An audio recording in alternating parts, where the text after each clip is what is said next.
कृषी मंत्री माणिकराव कोकाटे यांचा विधानसभेच्या सभागृहामध्ये रंगी रमी खेळतानाचा व्हिडिओ आल्याचं समाज माध्यमावर दिसून आलं। जर हा व्हिडिओ खरा असेल तर मग मला आता कळतंय की ज्यावेळेस मी विधानसभेच्या सभागृहात लक्षवेधीच्या माध्यमातून सरकारकडे विनंती केली होती की जंगली रमी ऑनलाईन गेमच्या माध्यमातून अनेक शेतकऱ्यांचे संसार उद्ध्वस्त होत आहेत, अशा गेमवर बंदी आणावी महाराष्ट्रात, तेलंगणासारख्या राज्याचं उदाहरण दिलं होतं। परंतु मुख्यमंत्र्यांनी केंद्र सरकारकडे बोट दाखवून आपण पाठपुरावा करूया असं आश्वासन दिलं।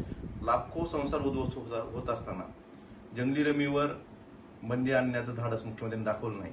पण का दाखवलं नाही हे मला आता लक्षात येतंय, कारण त्यांच्याच मंत्रिमंडळातल्या सहकाऱ्यांना हे व्यसन लागलेलं आहे। मग ह्या व्यसनाच्या माध्यमातून सभागृहात एका बाजूला शेतकरी कर्जमाफीची वाट बघतोय, बोगस बियाणं खताच्या बाबतीत एवढा मोठा प्रश्न तयार झालेला आहे। दुसऱ्या बाजूला कैलास मोदी सारख्या एका निवृत्त अधिकाऱ्यामार्फत कृषी विभागात जे इम्पॅनलमेंट असतं, ठिबक असेल, तुषार सिंचन असेल, प्लास्टिक पेपर असेल, हे पॅनल तयार करताना करोडो रुपयाची माया जमवली जाते। कुणासाठी जमवली जाते? मग हे जंगली रमी खेळण्यासाठी तर जमवली जात नाही ना, हा प्रश्न मला पडलेला आहे। त्यामुळं आता तरी म्हणजे एका बाजूला रोज शेतकरी आत्महत्या करतायत आणि जर कृषी मंत्री सभागृहात ज्या ठिकाणी सर्वसामान्य शेतकऱ्यांचे प्रश्न सोडवण्यासाठी ते सभागृह असतं, अशा ठिकाणी जर असे प्रकार होत असतील तरी महाराष्ट्राचं दुर्दैव यापेक्षा कुठलं असू शकतं। त्यामुळे आता तरी मुख्यमंत्र्यांनी कृषी मंत्र्याचा राजीनामा घ्यावा आणि पार्टी विथ डिफरन्स आपण जे सांगता हे सिद्ध करून दाखवावं असंच मला वाटतं।